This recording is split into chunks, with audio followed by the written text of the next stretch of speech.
How do you know somebody might have management potential? There's a couple questions I can give you that can actually help you kind of figure out, maybe they have the chops to become a manager.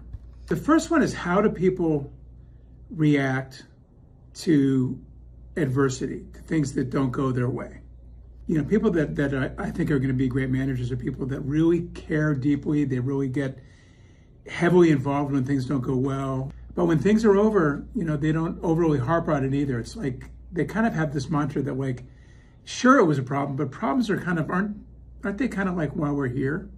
A great question to ask people is, tell me a time at work you were so frustrated that you wanted to quit.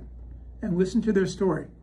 And you'll hear a story about a frustrating situation, but you're likely to hear from somebody that has management potential a story about how they got over it, got on with it, persevered, and they got through the day. The second is, tell me about a time that you set a meaningful professional goal that you failed to achieve.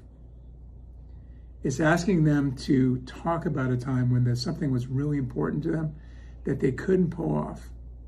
And you'll hear the story of what they learned and how they dug it out and how they ultimately realized, you know, they couldn't get it done. And generally, they really learn from their disappointment. Watching how people deal with adversity is a really great indicator to see how they're going to be as a manager, because I know as a manager, what's the day, where's the problem, how are things going, you know, how are things going to change, how are things going to unwind. That's what leading people is so much about. You can't make it up most of the time, but kind of having that innate ability to handle those things is a fundamental core to becoming a good leader.